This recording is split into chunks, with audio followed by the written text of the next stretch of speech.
Sometimes when we hear the word kink or BDSM, we often picture something that feels for some taboo, or maybe we don't really understand the true definition of it. But that's going to change today because in reality, kink is one of the most intentional, open, communicative, and connected forms of intimacy there is. It's built on a lot of trust, an incredible amount of consent, and creativity.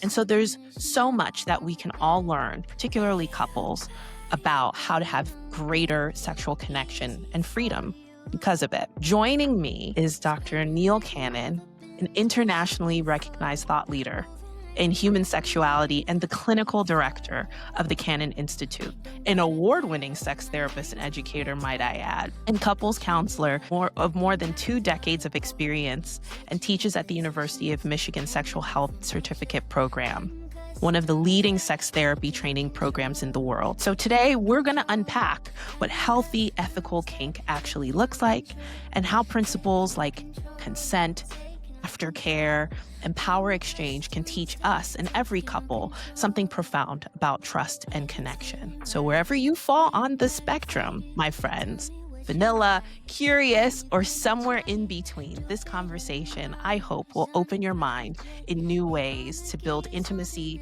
through freedom and honesty and connection. So let's get started.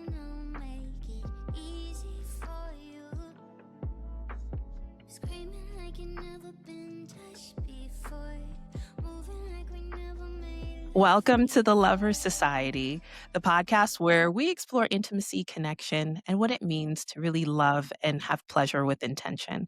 I'm your host, Marissa Nelson, licensed marriage and family therapist, ASEX certified sex therapist, helping you reclaim the closeness, safety, and joy that you absolutely deserve. So today's conversation is one that I'm actually incredibly excited about because we are going beyond vanilla.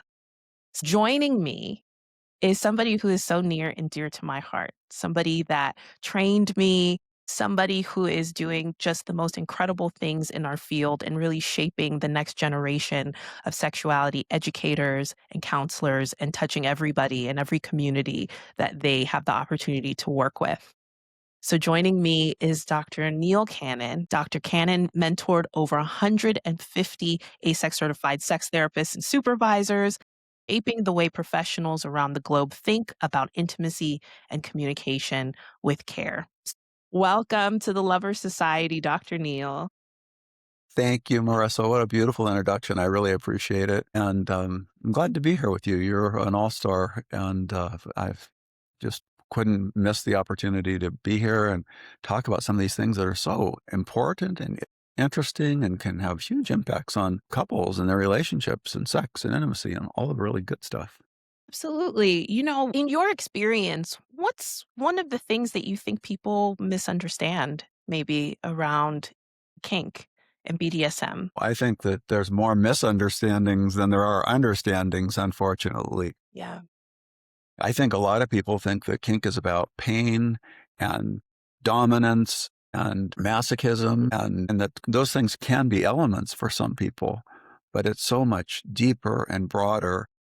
Kink is the umbrella term for all kinds of things that have to do with what we would say are like the non-vanilla parts of sex, Yeah. like BDSM, which is bondage and discipline, dominance and submission, sadism and masochism.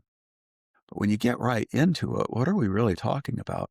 For some people, it's a feather, it's silk scarves, it's gentle power and control and touch. It's really different, I think, than what most people think. That's because of what gets conjured up in the movies and books and media. Absolutely. My gosh, I love that insight because you're right. There can be a gentleness to it. There can be eroticism can be a feather. Eroticism can be the tone of somebody's voice. It can be very gentle. It doesn't necessarily have to be pain, but I think a lot of people associate BDSM with pain or other types of the way that people play versus maybe other ways that might invite them into the experience and not feel afraid to maybe try or, try some things that might expand their sexual life into maybe more BDSM or more play in that way. And I think that's the key word, right, is play, right? So when you actually talk to somebody that's active in the BDSM community, you'll hear them use the word like sensation play, right? They're not always talking about pain and beatings and whippings and all that kind of thing. So we'll hear words like sensation play, bondage play, sensory play, lots of different things that all have the word play in it. Play as part of the sexual experience. I'm asking this because we know as couples therapists, I think that sometimes play is an aspect that couples forget. Sometimes, particularly couples who've been together for quite some time in a long term relationship, you can see play start to diminish a little bit, and people only give themselves permission to play at certain times, maybe vacations, maybe, a night out or something like that. But it's not integral to their sexual life together. Can you talk a little bit more about play? Yeah, I mean, you're absolutely right. And in a lot of vanilla scripts, right, in couples that have been together for a long time, there really isn't a lot of laughter, giggling, fun. It can be fun, but not necessarily playful. And Yeah. when couples that are in long term relationships can work playfulness back into their relationship, it can really reignite things for folks. And those things can be done with intention. Sometimes it can just be seem like it's organic and that's wonderful. And if it's something somebody'd like to bring back in, it can be as simple as well, let's start having conversations about how do we make our sex life, our sexual experiences more playful. Absolutely. And playful and from a perspective, I'm going to add this nuance because I have seen this happen a lot where maybe one person is playful, but it doesn't feel as appropriate or doesn't come across at the right time. And another partner is wanting them to feel a little bit more serious or understand their body and not make everything a joke. And I know that sometimes, particularly when we feel uncomfortable, you can use humor as a defense mechanism. So, how do we teach couples how to incorporate play but not through the lens of guilt or shame, using humor and play, maybe to weaponize or not to really be intentional about the way you're showing up for each other. Right. In this particular thing, although we usually try to start with positive things, I might start with one of the absolute nevers. So, Yes. what we never want to do sexually and our partners and ourselves, we're so vulnerable. The last thing we would want that we think might be play is sarcasm. Ooh, that is it. Right? So, the root word for sarcasm is actually tearing flesh, if you go back to the origins of that word. And so, when couples are sarcastic with each other just in general around the kitchen or with the kids or whatever, it is like tearing flesh, right? Because if you think about it, with sarcasm underneath, there's always a kernel of truth, Yes. Always feels a little real. It always feels a little close. right? So with sex, we really wouldn't want to be sarcastic. So we'd want to talk about, well, if we want to be more playful, what does that look like? Now we know Ooh, what we're not going to do. What could we do? It can be laughter, it can be smiling, it can be toys, it can be a lot of different things. But simply by asking our partner, how would they like to feel when we have our some kind of sexual interaction Friday night? How would you like to feel that particular night? And maybe playful as part of it. And well, what would that look like might be the next question. well, you see, the interesting thing is that I do find that when it comes to kink and setting a scene, which is like how you would like the sexual experience to unfold, there is a lot of thoughtfulness and intentionality about what I like, what my boundaries are, what I don't like, what my non starters are, and how to know when play is over, how to know when I've hit my limit and it's time to stop. I find, though, that a lot of couples and people actually don't know what they want, don't know what they like, have sometimes pleasure has been performative to a partner or in service to somebody else's desire. And so, how do you start to also untangle? How do you begin to ask for what you want when you don't even know what you desire? It's not an easy thing. When I get started with couples trying to meet them and understand them, I'd like to really know, just like you do, right? We like to really know our couples and what makes them tick. And so one of the questions that I think you ask as well, and I know I do early in our work is, what were some of the messages you got about sex growing up? And we hear such a broad variety of things from silence. We didn't talk about that stuff in our household, Yeah. right? That's a really common one, to bad girls. Only bad girls do that. Don't do that. And boys are supposed to act a certain way, and don't do that.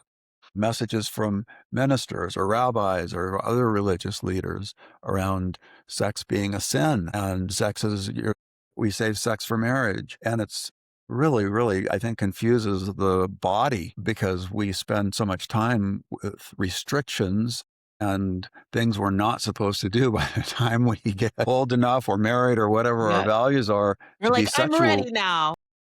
Yeah, exactly. And your body's supposed to know.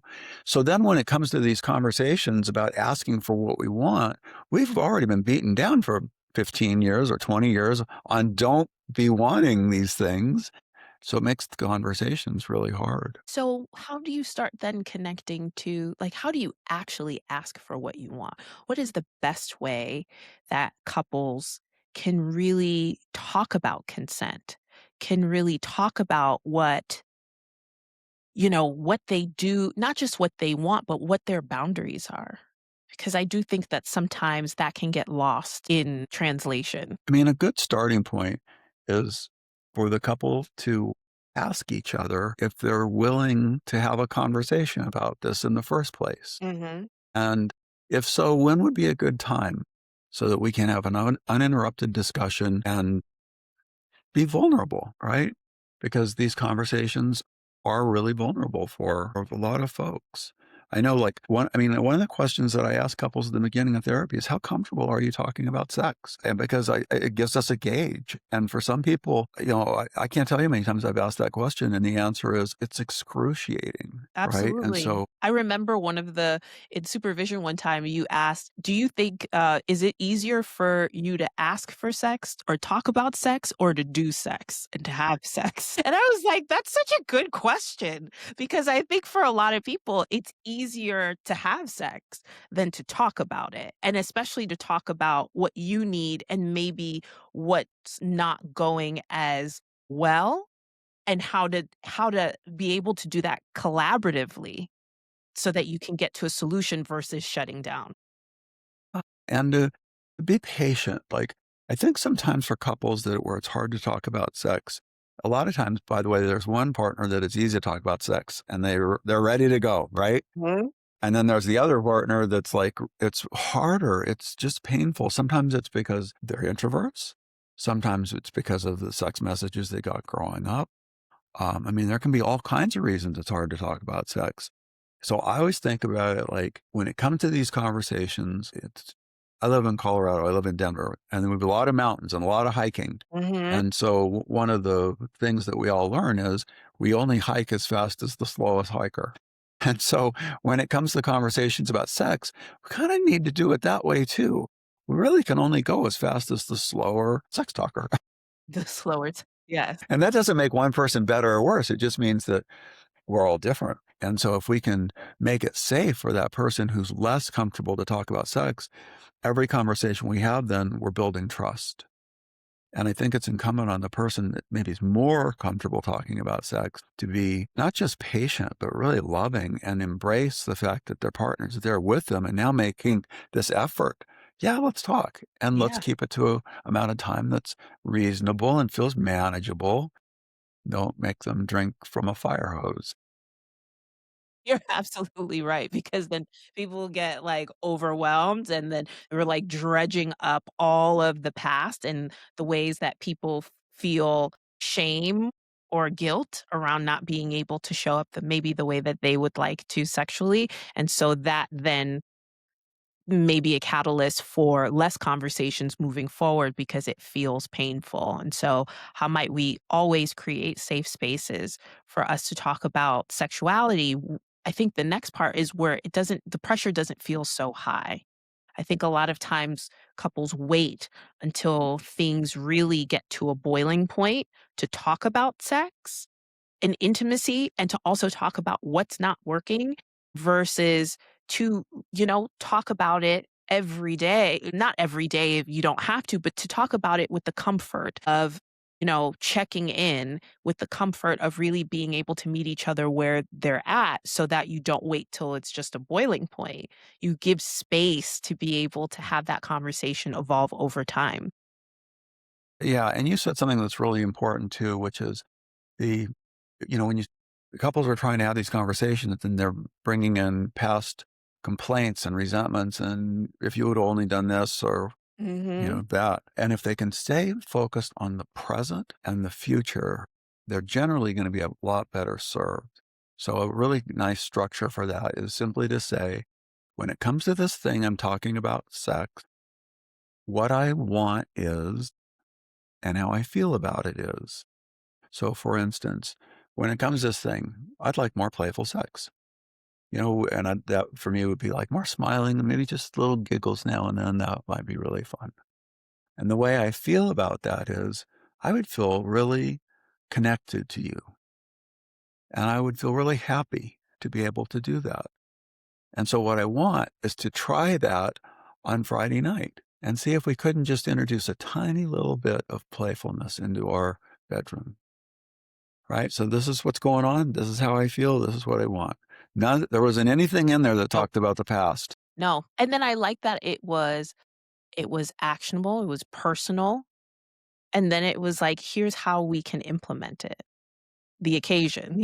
So I like all different parts of that, and I think that sometimes people think they ask us, "Well, how do I even talk about sex?" And sometimes it's like you can start small, and it's not even small, it's foundational. Yeah, and I think it's important for both partners to really latch onto this concept, which is listening isn't agreeing. So, so just because your partner says, "I want to bring feathers into the bedroom and I want to bring in silk scarves and I want to be tied up," listening to that is only listening. And so, unfortunately, what happens for a lot of people, as you well know, they start to get uncomfortable and scared that if they listen to this, oh my gosh, it means I'm going to have to do it. When listening just means I'm listening because I love you and I'm here for you and I want to know what's important to you, right? That's a huge difference in Huge the way thing. we go about conversations. Absolutely, and just holding space that your reality is okay. I think at the end of the day too, even if we don't agree, what you're saying is by me listening, by me holding space, I don't have to know all the answers, but your voice, your opinion, your history, your story, at least it matters to me enough to hear it out. I'm here for you Mhm. and I accept you. But, Yes. if we kind of get to back to this piece around why is it hard for people to talk? Well, a lot of it has to do, of course, with shame, right? So when we all know the old saying, all roads lead to Rome. But in sex and sex therapy, I believe all roads lead to shame. And when we can Mhm. help people actually talk about their shame, heal from their shame, and we can move them in these places where now we can have meaningful conversations that can actually change lives. My gosh, I feel so deeply what you've said because I think that that's one of the biggest reasons why people are afraid about their fantasies, about their eroticism, about talking and asking for what they want sexually, about their own pleasure, because at the root of it, there is so much shame, shame and guilt in self, and then shame of if I share this with my partner, will I be rejected? Will I be seen? So it stays hidden, and what stays hidden sometimes gets a lot bigger. Mm. Right? Yeah. If we just keep it in our head, my gosh, the stories we can tell ourselves. That's right. Exactly. And we tell ourselves that. And it's not only we tell ourselves that, we operate from that perspective as well. We treat our partners, we bring in information from that those core beliefs. And so this is one of the reasons why it's so important, particularly as we're talking about kink and dominance and fantasies and all of these other things that for some might feel new, or for some, you may not have a partner who is 100% on board with the way that you play. It is at least a great place for both of you to start having meaningful conversations and learning how to hold space for each other so that you can create some solutions that hopefully work for your sexual life together. Yeah, and reinventing our sex lives because if we're in a long-term Mhm. relationship and it's the same time, same about place. Bat Same station routine. every time. Maybe that's wonderful for some people, but for some people, they get tired of it. And then, sometimes when we think about when couples have a mismatched desire, sexual desire discrepancy, one partner wants more sex than the other. A lot of times it's because the lower desire partner just isn't getting the kind of sex they want. And when we can help each other get more of the sex they each want, people tend to have more sex and better sex. They tend to have better sex. And so let's talk a little bit about power dynamics. I'm curious because you and I both work with executives, and there's a lot of power dynamics outside of the bedroom. And for other relationships and all relationships, there are their power and control is exchanged in various different ways. And then we get into the bedroom, and that could look similar, it could look different, or different people might want different things. Can you talk a little bit about how couples can understand how power dynamics, maybe outside of the bedroom, show up intimately? Outside the bedroom, I think a lot of it starts with gender roles. And we have very, pretty rigid scripts that are evolving, but men do this, women do that. So I think a question for couples as they start in this journey is to name that. And then, because if we name it, we can tame it. And if we can just name, how do gender roles influence our relationship? How do they influence our workload? How do they influence who does what? That's a really nice starting point. And for some couples, I think for most couples, especially depending on age, I think there's just a lot of assumptions that are made when people first get together and start building their life and their routines together. These things don't go talked about or don't get talked about. And so the more it gets talked about, the more then that I think the couple feels close outside of sexuality, which then opens the door for better sex when the time comes. Absolutely. Well, if we have that framework in mind, because I think that's really important, then tell me how the average couple or any couple can then create a scene that works for them. I think great sex scenes start with, I think all these conversations always need to start with, is this a good time to talk about XYZ? Mhm. Right. And so now we both agreed that we're going to talk about this thing. Okay. So now we're going to sit down and we're going to be intentional about it. And a really nice way to start the conversation is with a gratitude. I think I'm grateful for the blue skies we have today in Denver. So I call that a global gratitude, but Yes. then a very personal gratitude. I'm grateful for you and the way you done XYZ with the kids. And I see you with little so and so, little Sally, and the way you nurtured her when she stubbed her toe. It just really was beautiful. Right. So we we just kind of like want to soften our hearts when we start to go into this space of vulnerability. And I think that's Yes. a really easy, good way to do it. And then once we're there, then I think it's about naming the, how are we feeling about having this conversation? I'm feeling a little anxious. Then hopefully the partner might even ask, "What are you feeling anxious about?" "Well, I'm Mhm. feeling anxious because I'm afraid you're going to judge me or you won't accept me." And all I really want is for you to accept me, even if we don't do the things I'm thinking about. I just don't want, I want you to accept me because I don't want you to think less of me. Right? I mean, these are kind of the things that are going on for people, but most folks won't say that. Yeah. So, right? You're absolutely right. Most people are afraid to say those things. And truth be told, maybe some partners in their own development aren't always the same spaces for them because they're in their own shame and they're in their own process. And so they're trying, but sometimes the only way that they know to try might be through criticism or rejection versus really being able to be vulnerable. But I agree with you. For most couples that are, they love each other, they have good, close friendship, and they can hold space for each other. I definitely think that it's required, it's necessary for you to be able to connect and get to the other side of your challenges together and really just to be on the same page sexually. You and I both know that, like, when you take the partner that you were just describing who maybe had been harsh in the past or felt judgy or something, right? You and I both know we're all doing the best we can. And sometimes all it takes is a little awareness for some people to be able to make changes. And so it takes the ego strength of at least one of the partners to be able to say, hey, what I really want out of this conversation is for you to just listen to me, not solve the problem, and don't say anything negative about the things I'm going to share with you. That's all. Yes. Don't say anything negative. Let me be able to have my sense of self intact when I talk about this, something that might feel super sensitive to me. And when you finally get to do this thing that you've been wanting to do, then don't ever say, that was really good. And then next time, what would make it even better, right? There's nothing that will crush your partner more than that after your partner's Absolutely. worked so hard to make this thing nice, fun, Absolutely. sexy. But what happens if partners are just not aligned? What happens if they really, for some reason, and for lots of reasons, are just sexually misaligned?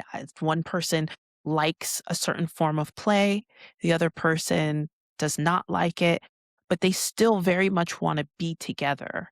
How have you worked through those challenges? How do you help those couples? We have a model. It's a model I developed that we've written about. It's been published.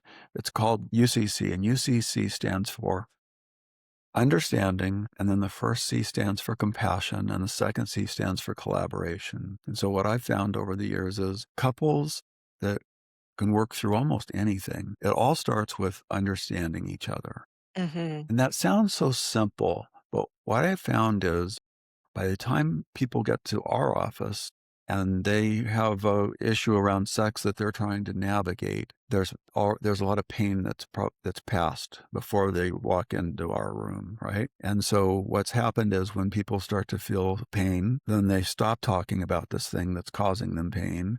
They withdraw. They think they've heard it all before. They think they said it all before. And inevitably, and sometimes they haven't spoken about these things for a couple of years, or haven't talked about it for 7 years or more. And so what I found is that just helping the couple to like thoroughly understand each other, no more assumptions, get it all out on the table. You know, I had a couple and as an example, I had a couple who she really liked anal sex.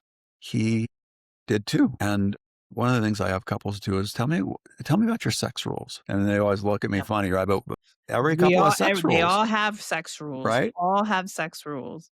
And so he says, well, one of our sex rules is no anal sex. She looked, her face got this look of surprise, of shock. And she said, what do you mean no anal sex? And he said, well, 7 years ago, you said no anal sex. And she said, that's why you stopped having anal sex? I never said that. And he said, yes, you did. And she says, well, if I did, maybe it was just like that night. Maybe like I didn't feel well or something. But couldn't figure out why you stopped, because I miss it. Right. So they had taken whatever happened that 7 years ago and they hadn't talked about it for almost a decade. Yeah. So trying to really flush out those kinds of things. What is really our understanding of each other's wants, needs, desires, and limits? So that's part one. That's the understanding piece. And then the second C is compassion and empathy. And so what I found is that for couples to resolve these kind of complex things, they've got to move from this place of like protecting me and worrying about like me to we. And the way that we get to the we in couples, and because sex is a team sport, the way we get to we is through compassion. When we actually get to this place where we can feel the desires, the pain of a partner who's not getting their needs met. We can feel that pain and we don't want them to be in pain. Mhm. That's when we start to be able to move to this place of we, because we love this person so much. We want them to be happy, but we also want to be happy.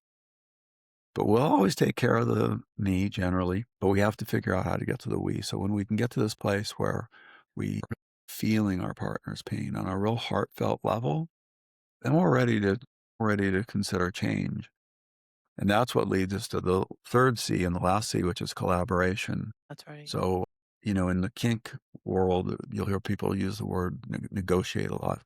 I don't want my couples negotiating. I want my couples collaborating, Yes. In right? partnership. Yeah. Hey, we want to collaborate on solutions. And what I've really found is if people have open minds to lots of different ways to skin the cat, there's almost always ways to help people collaborate.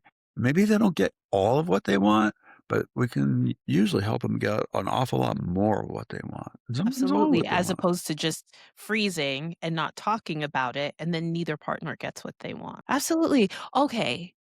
That's so insightful because it is very true. It seems simple, but it's not.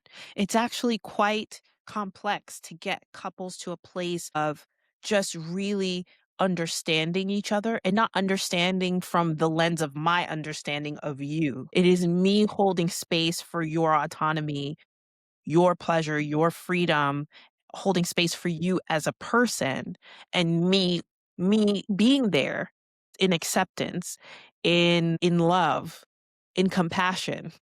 And then if you feel seen and you feel like your partner understands you, you are more likely to make a collaborative choice for them and really realizing it's not just for your partner, it's on behalf of your relationship and your And intimacy. I agree. And I think what you said is really, really important in the sense of for the partner to feel seen and heard, right? Because if you don't feel personally seen and heard, then it's really hard for you to want to see and hear your partner and go that extra mile to really see and hear them. And that's without that, it's really hard to collaborate. It is. Let's talk about what makes good aftercare because we talk about what, the elements of good sex, which we both believe is amazing communication. Even if you're troubleshooting issues, if you're able to understand each other, collaborate on solutions, talk through, these are things that are working. These are things that make me feel good. Sometimes you can scale it on a scale from 1 to 10. Right now, this feels great. But, what can really amplify it for me is and then you can share that with your partner as opposed to saying, this is not good. Don't do that.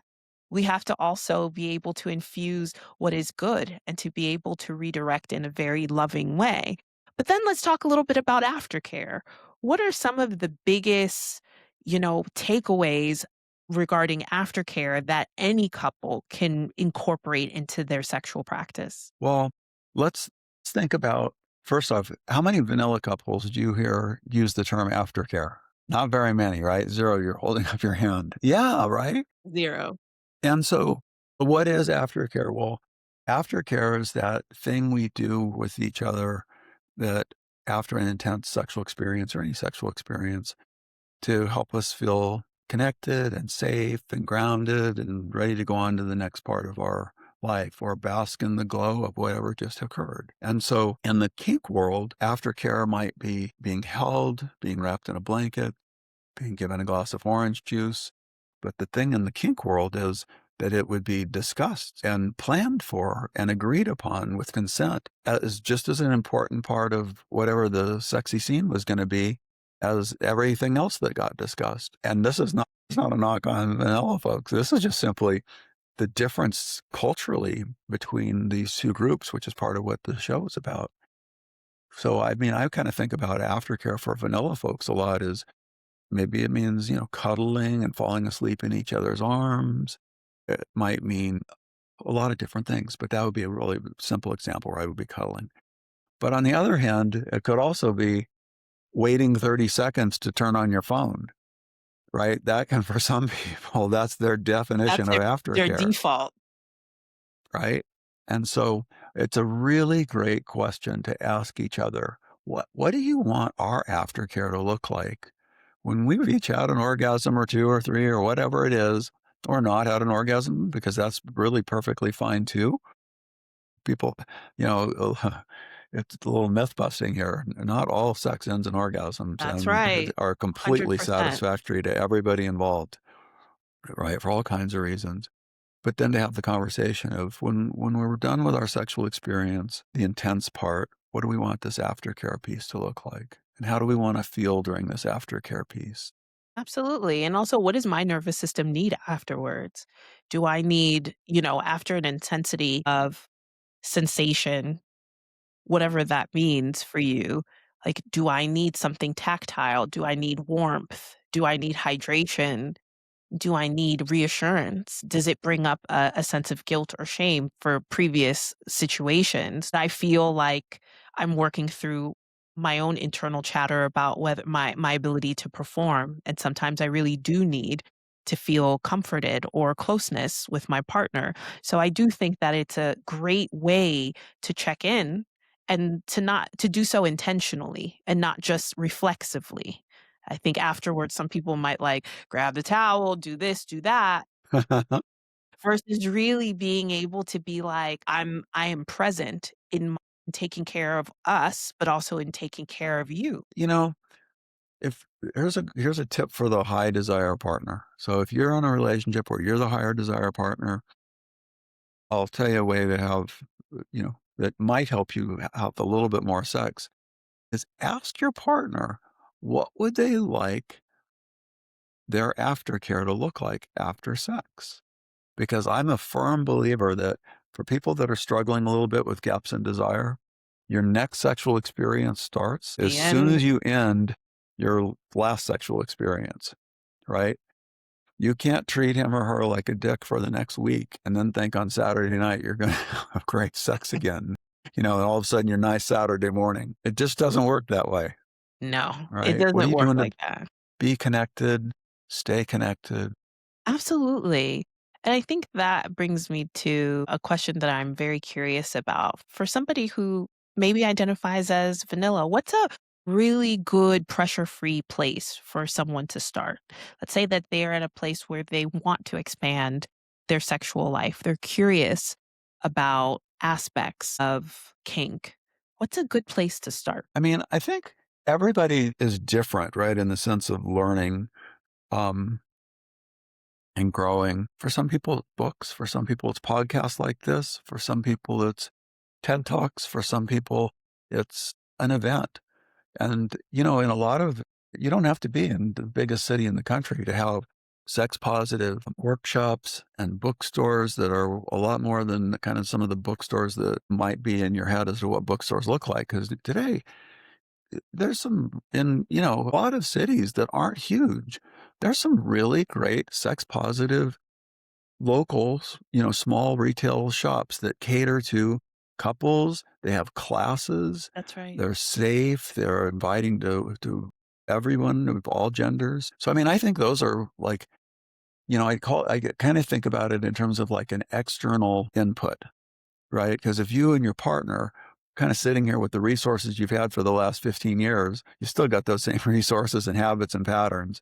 So some kind of new input sometimes is really helpful for folks. I think you're right because it gives people the opportunity to have imagination outside of what you think is possible, right? Just as we learn, we expand our routine and our repertoire. This gives us an opportunity to connect. And I also think what I would add to that is how might you also start exploring self because we change, we evolve, the needs that and wants and things that we desired 10 years ago, child, it could be 10 minutes ago, could have changed. And so, what is it like for you to be on your own pleasure discovery, for you to be in your own, chapter of sexual awakening? And so that allows you and gives you the freedom to kind of follow, your senses and to expand and to do the things and that might be interesting to you and to have a conversation with your partner as well about what this expansion looks like for you. Yeah. And, on that note, it's really easy to fall into the trap of looking outward at our partner, that our partner is going to make us come. Our partner is going to make us feel this way or that way. And so if folks can, at this stage of the journey, as they're trying to start, kickstart something, make it better, change, grow, looking inside themselves is really a great place to start. What is my relationship with sex? What is it like for me to talk about sex? What is it like for me to think about sex? Who am I as a sexual being? This is the right here, as you know, the biggest sex organ is that 5 inches between our ears, Brain. right? This It is is the the place truth. to It is start. the biggest sexual organ that we have is our mind, because most of the times, and for most of us, sex begins in the head before and in the brain before it translates into body and arousal. And so how we feed ourselves, what we think about ourselves, our body and intimacy very much drives the experience. This is going to take us to our segment called Calling All Lovers. And this is about somebody who wrote a letter to me about something that they're really struggling with. And so this is a letter for one of our listeners. And so it says, "Hi Marissa, I'm writing because I feel torn between wanting to be close to my partner and wanting to feel safe in my own body. My partner enjoys dominance and power play in sex, not in a cruel or coercive way, but as something that feels really exciting and connecting for them. The problem is, I'm a survivor of sexual abuse, and those same dynamics that turn him on can bring up flashbacks and fear, and many times I find myself disconnected. They've been very understanding and say they want me to feel safe, but I can tell this part of our relationship feels important to them. I want to be open. I want to meet them where they are, but when power shows up, I feel myself shutting down.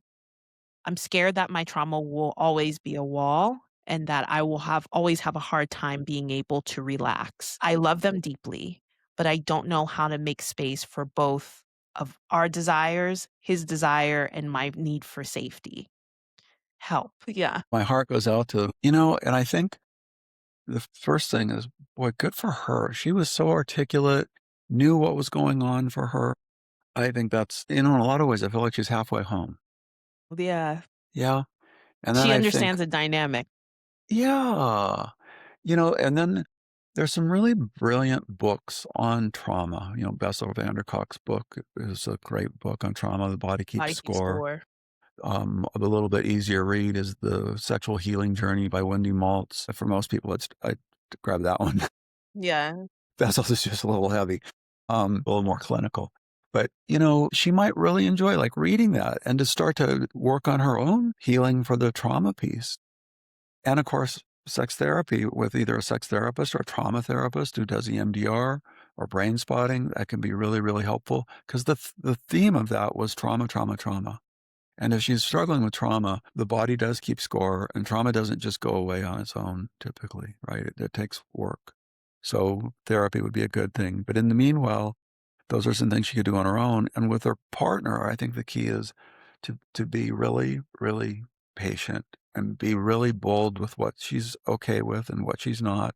There is no shame in saying, these are my limits. I mean, every kinky person, everybody at work plays in the BDSM scene or community has limits. And some may seem really extreme and some may seem like nothing, but they're limits. So that's like the first part is these are my limits.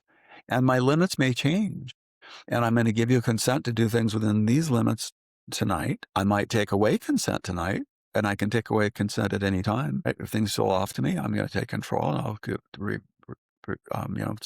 take away consent. We can make sure we can do that verbally and non-verbally and have different ways so that there's always a way to communicate, stop, and then try to have a good sexual experience. It's positive, even, that's a positive sexual experience you can remember.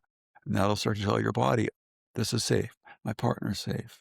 Yes. And that to me is the biggest leg of the work, because I believe that trauma, and we all know that trauma takes us away from the present moment. Even when we're not consciously aware of it, our brain, our body signals danger. This is not safe. This is not okay. And it takes you out of the moment. Pleasure is the reintegration of presence in your own body. It is the reintegration of safety in your own body. And so, as you are reteaching yourself, as you are relearning what safety in your body feels like, you know, baby steps, everything doesn't happen overnight. And so, really being able to have that conversation with your partner as well about pleasure is something you want as well. A sex life that works for both of you is something that you very much want.